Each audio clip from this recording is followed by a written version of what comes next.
Hey, good morning, everyone. Thank you for joining us on another chilly Friday, December morning here. Um, for those of you that might not have joined us before, this session will be recorded, this Medical Matters today. And if you have a question while our speaker David is speaking, you can click on chat or Q&A throughout the session. Type in your questions and we can address those at the end. As soon as he's done with his presentation, I will allow each of you to be able to be seen and to be able to speak via Zoom and ask questions personally as well. So that, just checking one more thing, make sure we have everybody. That is an option as well. But this morning we have David Adamczyk from Care in Home. He's a physical therapist as well as CEO of Care in Home based out of Medina, Ohio. He's going to be speaking about preventing falls and the effect of regular exercise, specifically with the elderly. And then we have some exciting announcements about offerings to our Kendal at Home members. So welcome, David. If you want to give us a little background before you jump into your presentation, that would be great. Sure. Good morning, everyone. I'll just tell you a little bit about myself. I'm a master's trained physical therapist, graduated from the University of Indianapolis in 1997 and been practicing the majority of my career in long-term care and home health. And I spent 13 years with a company called Atrium Centers, which owned and operated SNFs and independent assisted living facilities across Ohio, Michigan, Kentucky, and Wisconsin. And I launched Care in Home in 2020 because I saw really a void that it exists right now with older adults. And there's millions of older adults living at home and trying to stay active, trying to stay healthy. But there's really, in terms of at-home personalized exercise, either as a regular exercise program or as a follow-up after a formal physical therapy program, there really isn't much out there. There are lots of group exercise classes. You can go to your rec center, but not so safe these days. But what I wanted to do was bring personalized, individualized, and expert exercise training into the home of seniors across Ohio and in other states in the U.S. I'm really privileged to have a relationship with Kendal at Home, and we'll tell you more about it. But what I want to talk to you about today is preventing falls through regular exercise. And we're going to talk a lot about balance and how to optimize balance. And we're going to talk a lot about falls today. So the key to life is balance, and the key to balance is regular exercise. I have a lot of slides, but I'm going to try to keep this as conversational as possible, so not to put anyone to sleep today. So just want to illustrate a fall for you here. Obviously, we have a slippery surface, and this one woman falls, and the two other adults who go down to aid her fall also. We're going to get back to this little slide here because there's a lot to learn from this incident. But really, the moral of the story is even active older adults need to keep balance and mobility optimized for unexpected events.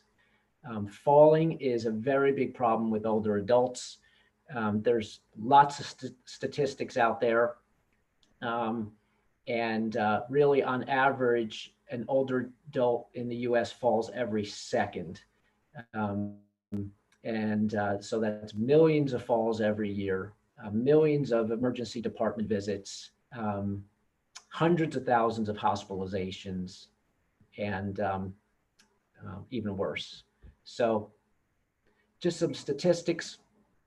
1 out of 3 adults over the age of 65 has a fall each year. At the age of 72 and older, there's averages a fall every 2 years, and 80 and over, average fall rate is 1 per year. So that's pretty troubling. More bad news about falls. 95% of hip fractures are due to falls, and falls are unfortunately leading cause of traumatic brain injuries. Falls lead to nursing home placement, and again, falls do contribute to mortality. 20 to 30% of falls in older adults do result in moderate to severe injuries, but there is something that we can do about that. And despite the fact that falls occur as you get older, it's not an inevitable part of aging. There are things that you can do. So I want to present some research to you today, not to bore you with it, but I know I'm speaking to a highly educated audience. So I do want to present some of the research out there. So a 2018 study, their conclusions of fall are most often a multifactorial etiology, age-related frailty, chronic diseases, external factors lead to falls, and we'll get more into all the factors. And medications, balance and gait problems, sensory issues, environmental factors, and then we'll talk a little bit about fear of falling, which is very impactful and a problem that contributes to falls, but it also can be overcome. A little bit about some medications and their influence. The research, this is from the World Health Organization. Some specific medications contribute significantly to fall risk. Librium and Valium, benzodiazepines have a high risk of falling. There's also antiarrhythmic medications, digoxin for congestive heart failure, diuretics, and sedatives, all as well as psychotropics, all can contribute significantly to fall risk. Also, if you're taking 4 or more medications, irrespective of what those medications are, that significantly increases fall risk. And then medical conditions, circulatory diseases, cardiovascular disease, peripheral neuropathy, chronic obstructive pulmonary disease, depression, arthritis, thyroid dysfunction, diabetes, arthritis, loss of peripheral sensation with peripheral neuropathy that's often associated with diabetes. Dizziness, no matter what the cause, if it's vestibular or medication induced, that's very common in fallers. Depression and incontinence are also issues that contribute to falls. I'm getting through the bad news first, so we'll get through this, but I do want to just explain all the factors and risks involved. Impaired mobility and gait, World Health Organization talks about declines in strength and endurance that occur in later decades of life contribute to fall risk, reducing one's ability to prevent slips, trips, stumbles. Muscle weakness is a significant risk factor, and it leads to gait deficits, balance deficits, uses of an assistive device. Interestingly, the research shows that if you use an assistive device, it is associated with a higher risk of falling. What I would argue is it was the condition that led to that use. The need for an assistive device is the contributing factor. So poor sensation, highly associated with that. One thing that occurs is if you have poor sensation or decreased sensation in your feet, that impairs your somatosensory balance reactions. We rely heavily on three physiological functions: somatosensory, visual, and vestibular. Um, Proprioception is kind of your body's sense of where it is in space. That's part of the somatosensory input. But if one of those inputs is impaired, then fall risk is increased. So, for example, if you get up at night and the lights are not on, it's dark, you are eliminating your visual input and then relying more on the somatosensory and uh, vestibular. So falls at night when getting up and going to the bathroom are very common because of visual loss. Another factor with getting up at night includes the dizziness. So if you have issues with blood pressure, if you sit up too quickly and don't let your blood pressure normalize, you can get a bout of dizziness. I'm sure folks on this call today have experienced that. You either sit up or stand up too quickly, and then you get dizzy. So it's important to transition slowly, especially at night. Intrinsic factors leading to falls. The World Health Organization said 30 to 50% of falls in community dwelling older adults are due to environmental causes. So, as a physical therapist in home health, I was always looking out for throw rugs or cluttered walkways, uneven surfaces, looking at if the footwear was appropriate, and if the assistive devices were properly fitted and appropriate. Unfortunately, sedentary behavior leads to an increased risk of falling, and it's just really common sense.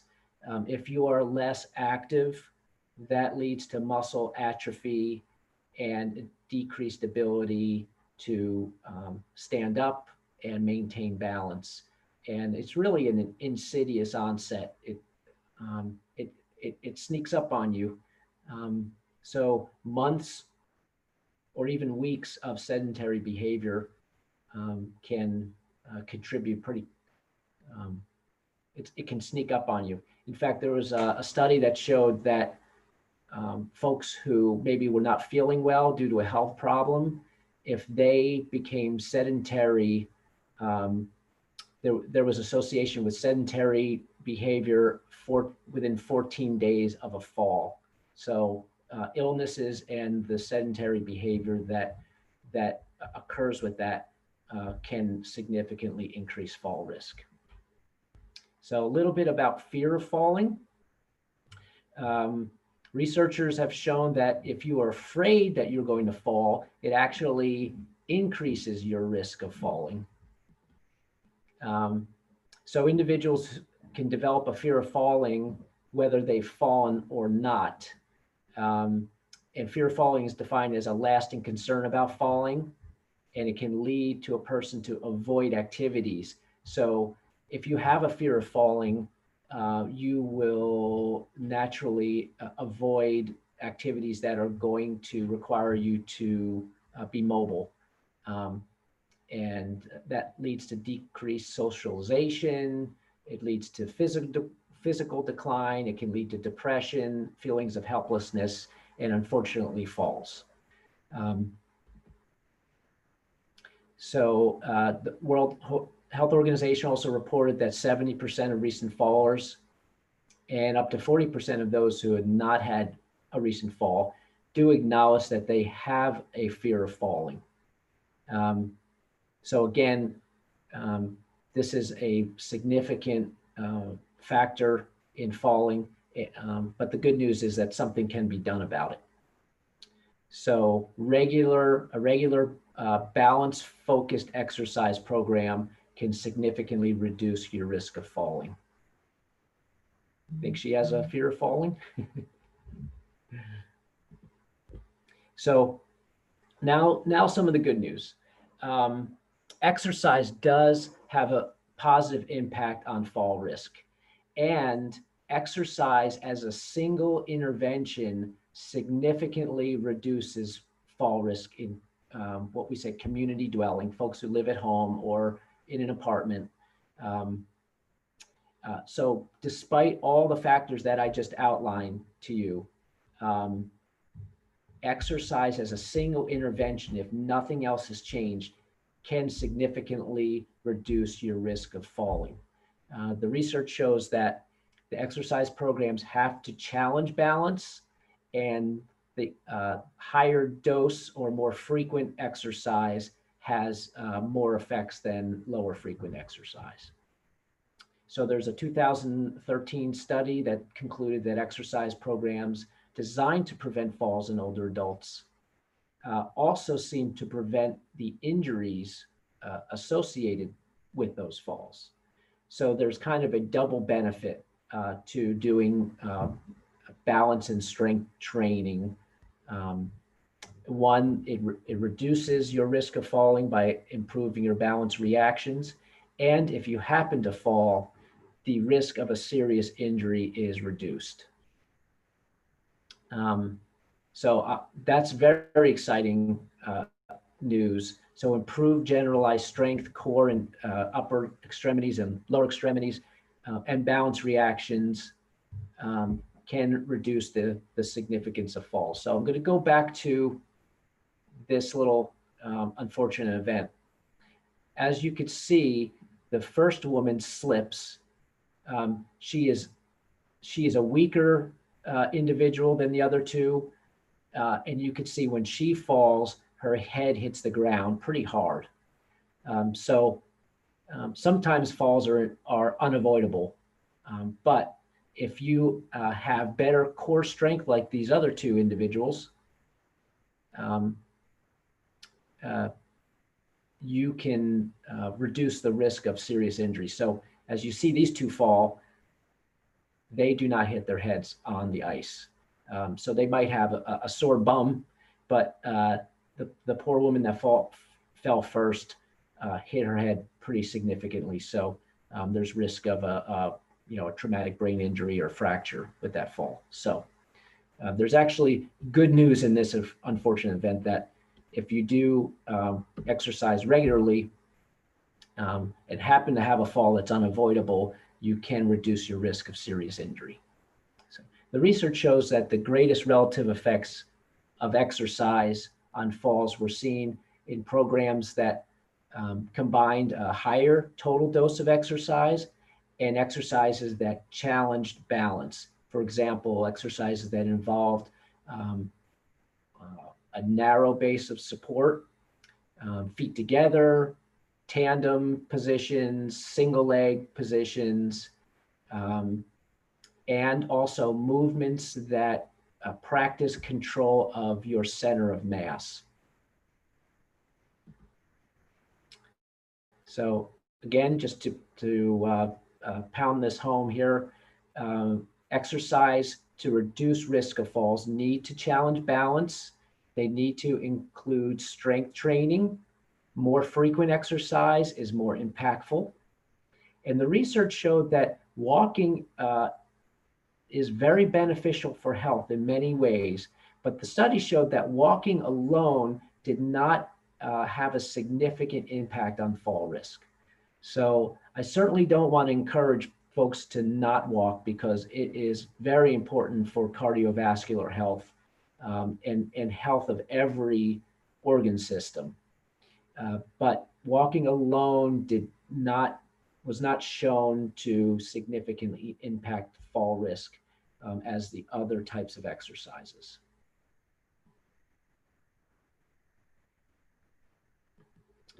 So the primary goal when trainers are working with people to reduce fall risk is to help them gain control of their center of mass when an unanticipated balance perturbation occurs. So if you hit that little puddle of water, how well can you control your center of mass and recover from it?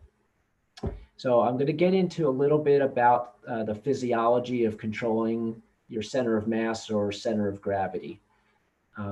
Your body uses three primary strategies to control center of gravity.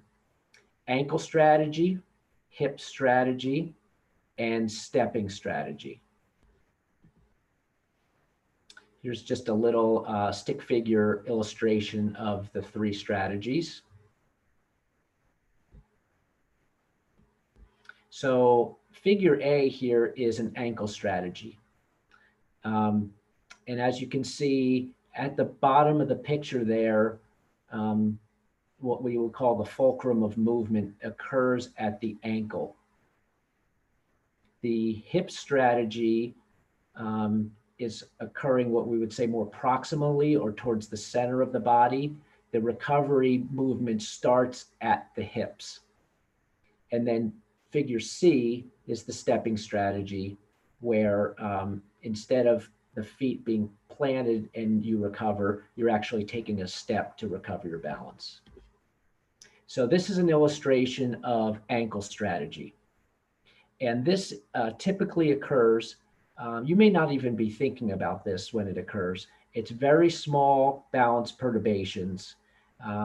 If you've ever been standing on a cruise ship and the cruise ship is rocking a little bit, either side to side or forward or backward, your ankles are constantly working to control your center of gravity or center of mass.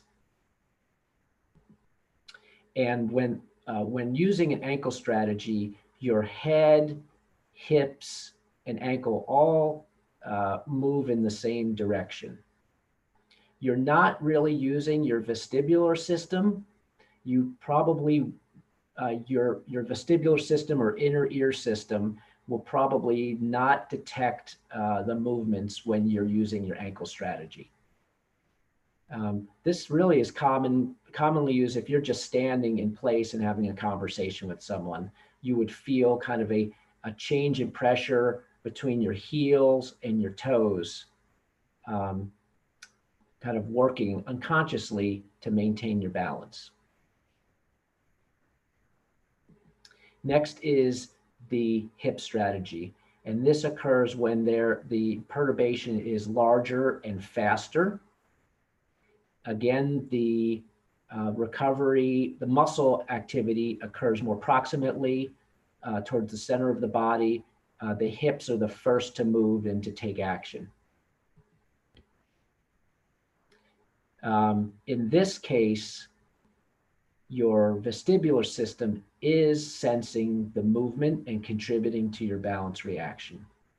So your head and your hips will move in opposite directions. This often occurs if you step on a slippery surface. So if you hit a patch of water or a patch of ice, this is kind of the movement that you would see. Or if you step on a surface that is narrower than your foot, like a balance beam, like this gal. That's hip strategy. Now she's using her arms, but you can see she thrusts her hips forward and her head is backwards. That's classic hip strategy recovery.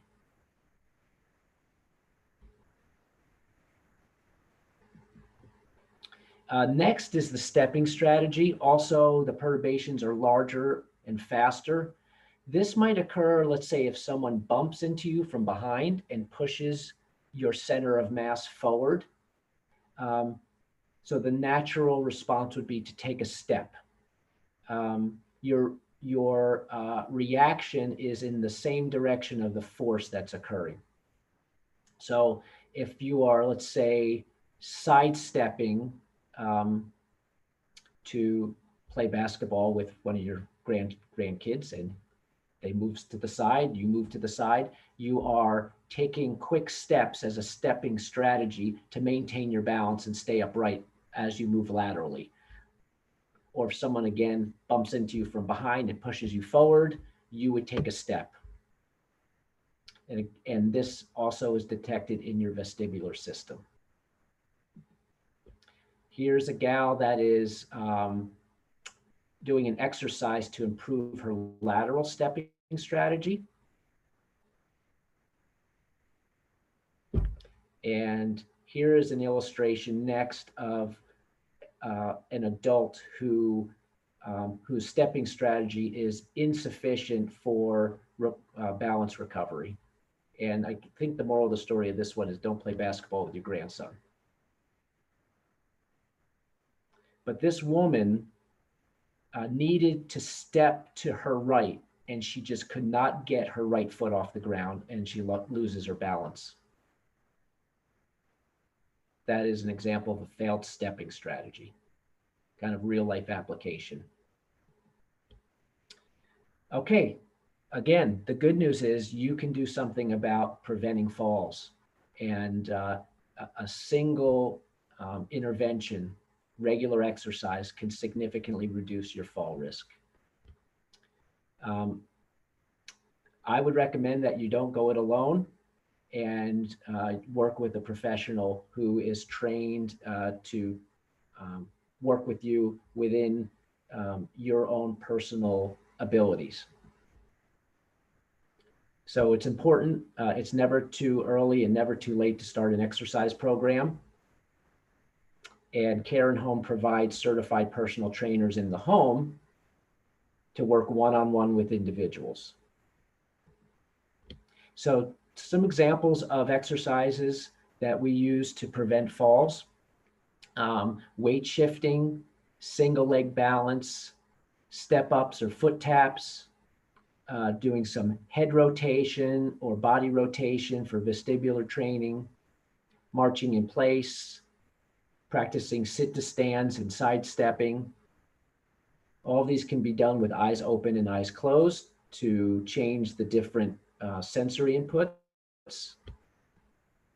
And to reduce risk of injury if a fall does occur, there's upper and lower extremity strengthening, strengthening the core, which is your mostly your abdominal and hip musculature, and your low back, postural muscle strengthening, flexibility, functional capacity, endurance, the ability really to not become short of breath with increased activity, going up the stairs.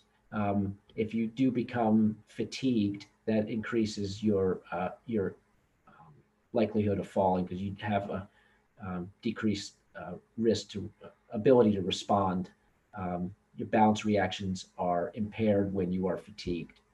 And then a little bit about functional movement training. This is something that we like to focus on in our training with our clients. There are 7 basic functional movement patterns, and they are, as you can see, squat, lunge, pushing, pulling, twisting, bending, and walking. These are really the 7 basic movement patterns that you use in everyday life. So I'm going to go in a little bit about just examples of each of these movement patterns. So the squat movement is the movement that you typically would use when you get up or sit down from a chair. So as we age, our an inability to squat can negatively affect your quality of life. You typically will notice that when you start having difficulty getting up from a low seat, or as you sit down, you kind of flop back or flop into your chair. The lunge movement is a single leg movement.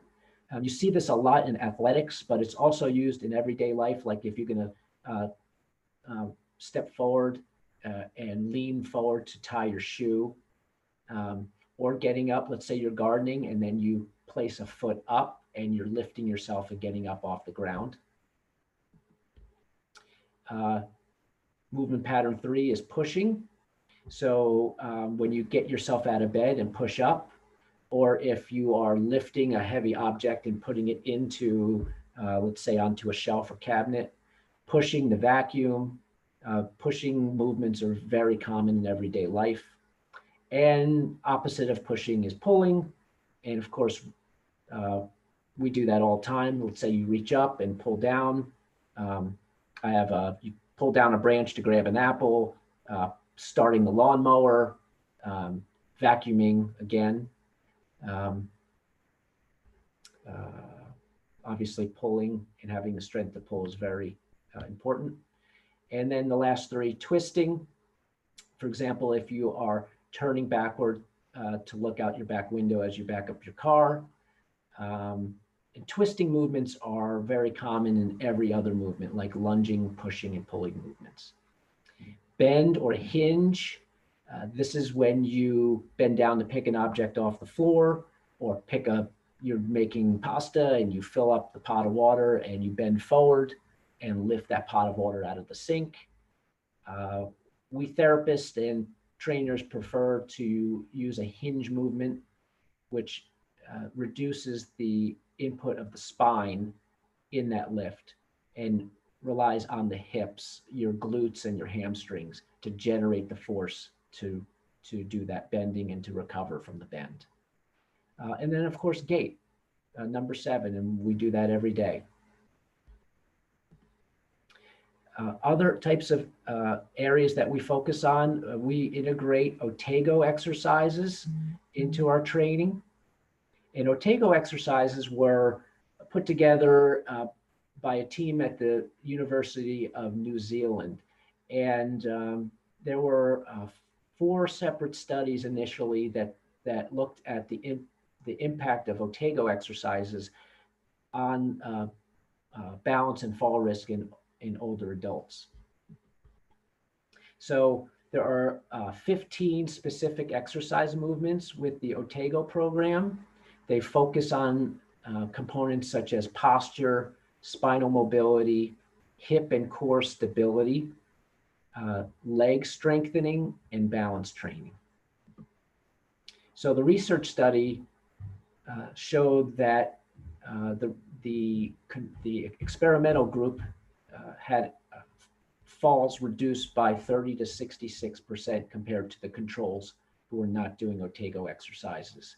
And even a year after the study, they showed that 28% of the participants still had a reduced fall risk. And the good news for our older adults in the group, it seemed like the Otago exercise had a bigger impact with folks over 80 compared to those younger than 80, although it had a positive impact on all older adults. And then finally, I just want to talk about a pilot study that Karen Home and Kendal did together. What we were looking for is, we understand that regular exercise, balance training, strength training have a positive impact on reducing fall risk. But we wanted to do a pilot study to see for ourselves what our interventions can do on a short-term basis. So with the help of Marla, we selected 10 subjects who were Kendal at Home members, and we provided 4 complimentary personal training sessions, 2 personal training sessions per week for 2 weeks. We performed baseline fitness tests on the first visit, and then we repeated the fitness tests at the beginning of the 4th visit. We were really pleased with the results.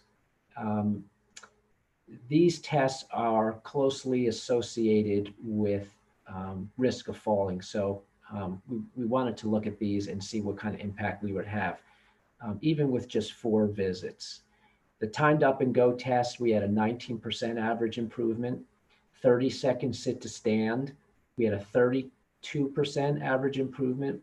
And the 2-minute step test, which involves standing in place and lifting your knee and flexing your hip approximately 45 degrees and doing as many steps as possible in a 2-minute period, which can be pretty exhausting. We had a 31% average improvement in that test. So just a little bit of discussion about that. It solidified the idea that personalized exercise training can rapidly improve physical performance and testing performance. We know that a lot of the results occur due to neuroadaptive changes.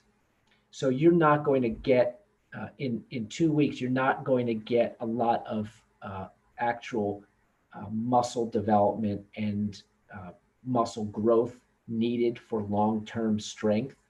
But there is a neurological system that adapts quickly to the challenges of training. And a lot of our positive results were due to those neuroadaptive changes. Um, Ongoing training is needed to build muscle strength and create long-term improvements in balance and what I call fall resilience. One is reducing fall risk and reducing the injury from a fall.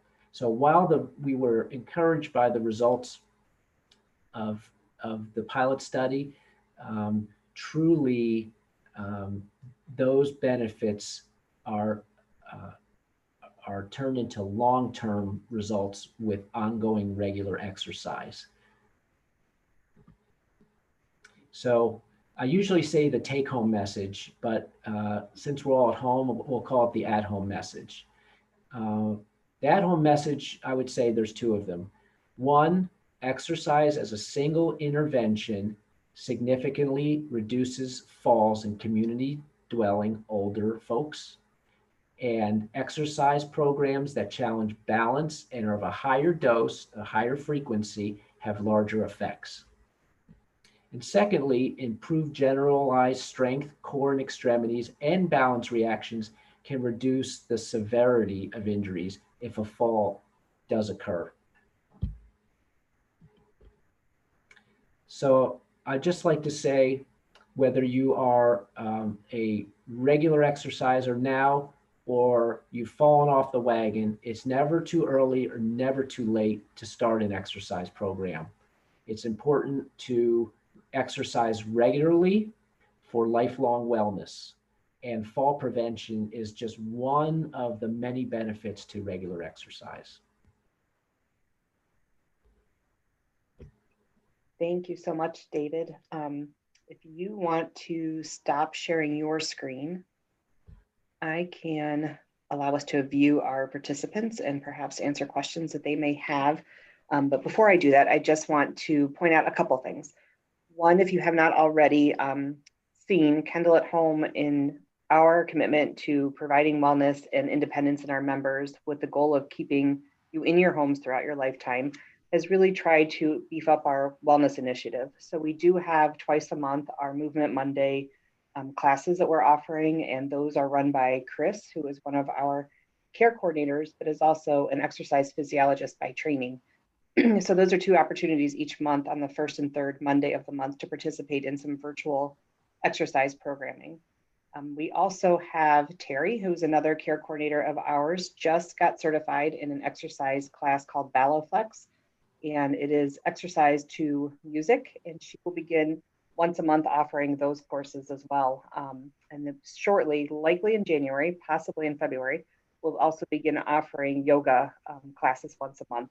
So if you haven't already tuned into those virtual opportunities to work on exercising and getting yourself up and moving at home, those are out there for everyone to participate in. But we're super excited in our partnership with Care in Home to be able to offer wellness training, personal training sessions in your home with David's team. So that is now going to be offered as an annual benefit to our Kendal at Home members. Every member is eligible for 4 in-home personal training sessions provided by Care in Home. And then at that point, after those 4 sessions are completed, should you wish to continue, as David mentioned, that ongoing benefit does not just occur with 4 sessions, but that ongoing participation in those exercises to improve balance and function. That's an opportunity for you to also continue with his staff in receiving those exercises in home beyond those 4 sessions. So yeah, letters went out via email this week introducing Care in Home. There will also be letters mailed to all members this coming Tuesday. And as you meet with your care coordinators for your annual assessments, they will ask you if you would like to participate in your 4 in-home personal training sessions as a benefit of being an at-home member. And I know that as I allow each of you to share your screen, if you would like, here in a moment, we have at least one person on here. I don't want to put you on the spot, Mary, but since you're here, if you'd like to talk, I know Mary participated not only in the pilot, but is participating in ongoing training sessions with David's team. I'm going to work a little magic to allow you to share yourselves here for 1 second. Otherwise, you can choose to type your question in the chat box here.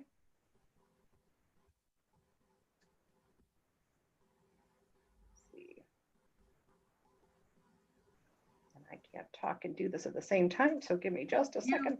You will need to click unmute yourself and or unclick the start video if you would like to show us your lovely face. Oh, got it. Hi, Sally. There I am. Hi. There you are. Hello, Mary. Mary. Hi there.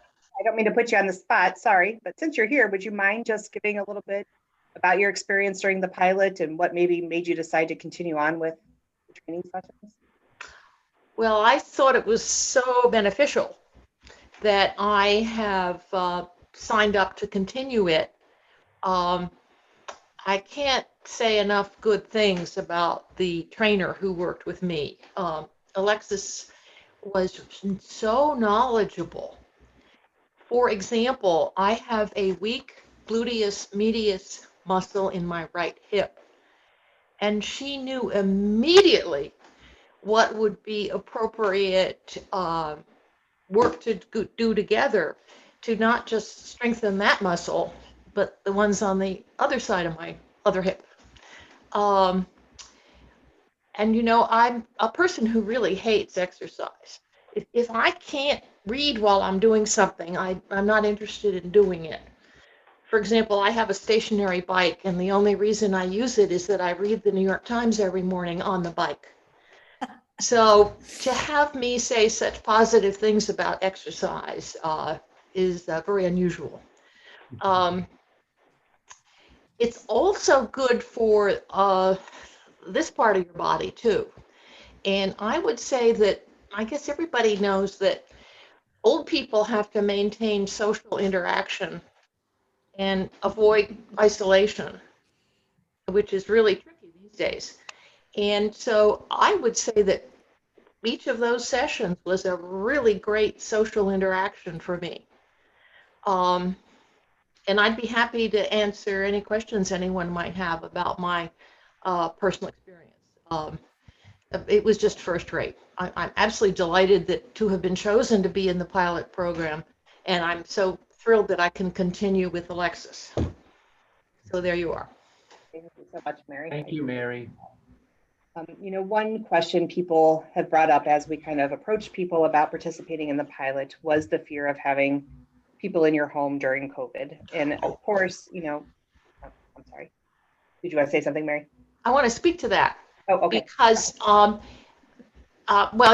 you all know that both of my sons are physicians and their wives are nurses, and they are being so conservative these days about health and safety during this crisis. And they were very impressed when I described how Alexis and I figured out how to interact. She wears shoe covers, she takes my temperature, she asks me the usual questions. I have the good fortune to have a wonderful attic fan. You know, air circulation is supposed to be really important in avoiding getting sick. So I turn on the attic fan, I open a couple of windows, and we use 2 box fans in this large room where we do our thing. So my sons are satisfied that we're being very, very safe. Does that speak to those issues? I appreciate that. And, you know, the only manner in which to prevent something 100% would, of course, to be not to allow someone to come into your home. But the risk versus the benefit and following all of those guidelines to the T is what makes this as safe as possible during this time. So we've been very fortunate that we've been able to pull off these pilots and be able to offer this program despite, you know, the state of the world right now. So thank you for speaking to that, Mary. I appreciate that. Does anybody else have any questions or comments for David. Jody, I think you also participated in the pilot. I don't know if you feel like speaking about your experience, but you're on mute. Oh, she said, I know. There you go. Looking around trying to get the cursor there. I was very impressed. My trainer was Jamie. He's worked in a nursing home, so he really understands older people, and periodically would say, why don't you take a minute, or how about a sip of water? So it kept me hydrated. He was very careful. He came in, the booties, the mask, the face shield, he put on gloves, temperature bit. I don't have all the air blowing that you do, Mary, but he put down a plastic bag. He put the bag that everything was in on that. We took things out. Things were wiped. I mean, my house is not that sanitary, quite frankly. So I was very impressed. And the exercise was good. It was really good. Dave, the only thing I had was he told me about the cost bit, but it would be helpful for me to have had something in writing. In terms of like a home exercise program? Yeah. Because Yes. I think what I remember is he said, you know, if you come once a week, it's $50. Well, I'm already paying out of pocket for some other health related things. And that just did it. I thought, I can't do any more right now. Someday, maybe.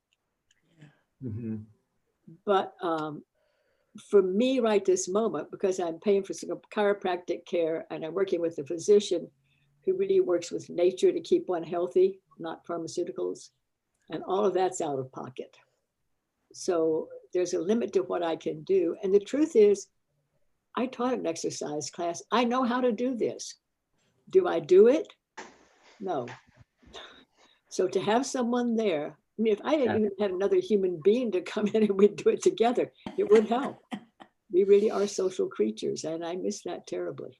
Yes, that's a great point. And one thing that I experienced throughout my career as a physical therapist was that the home exercise programs that we would issue often would find their way into the bottom of a pile on somebody's desk, because you really need that motivation. You know, if you know someone is coming to your home to work, you know, have a good workout with you, you're going to participate. Yes. And I think what we are going to be rolling out is home exercise programs to supplement the in-person training that we're doing.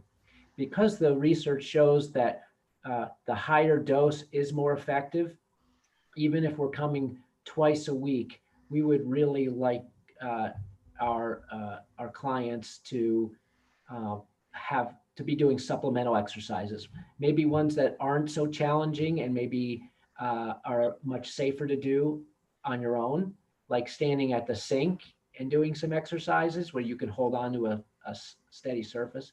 But it's a great point that the home exercise program really is a nice complement to keep you moving. And I do try to do the movement Mondays. Unfortunately, I've had some appointments when Chris was leading those programs too, but that's been, anything online that we can do has been helpful. So thanks for what you're doing. Thank you for participating. We really appreciate it. My pleasure. Mary, did you want to say something? Yes, I wanted to say that Alexis gives me homework. And Good. then she asks if I've done it, which I think is meant to be a mini dementia test. But I do have 2 sets of things I'm supposed to be doing between appointments. She'll Have to know. schedule an appointment with yourself to do those. Yeah. You know, say every day at 11 or 1 o'clock that I'm going to do Right. my homework. Yep, absolutely. Right. Any other questions for David?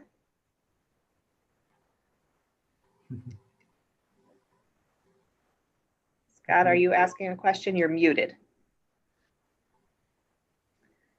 You should be on your bottom left, a little microphone, and if you click it, it should unmute. It should say mute underneath it. There you are. Now we can hear you. Oh, no, I still can't hear you. Oops. Wait a minute, Scott, we still can't hear you. There we go. There we go. There we go. Yeah, now I push the button, I gotta move the gadget here. So anyhow, I have no specific question, but I was very impressed with the slide presentation. It was very understandable and helpful. Said more than most such things do. You know, obviously avoiding falls is important, but kind of breaking down the movements that are involved and giving us some examples. And I love your picture of the people falling down. Or loved it. I don't know if I wouldn't want to be one falling down, but it was very impressive. The one who banged her head and the other two had a bit more core strength. I mean, they kept their head up. I mean, Right. that's very dramatic, I thought. It is a nice illustration. Very good example. So Thank you. thank you. I enjoyed it a lot. Appreciate it. Yeah. Well, we are eager to help as many older adults as possible in their homes. It's sad for me to say, but you know, I've spent many years working with seniors in nursing homes, and I think that has motivated me to start Care and Home and help keep as many seniors out of the nursing homes as possible. If I can do that, I'll feel like I've made an impact. Absolutely. Thank you for all your work in the community, David, and thank all of you for attending today. If you are interested in receiving your first 4 sessions, you can reach out to your care coordinator and we will get those scheduled. Otherwise, they will be offered at your annual assessment time to see if that is something you'd like to participate in. Okay. Thank you, everyone. Thank you, David, and have a great day. Thank you. Thanks, everyone. You're welcome. Nice meeting you. Thank you, Marla. You're Bye-bye. welcome. Have a good Thanks, day. Marla. Bye-bye. Bye-bye.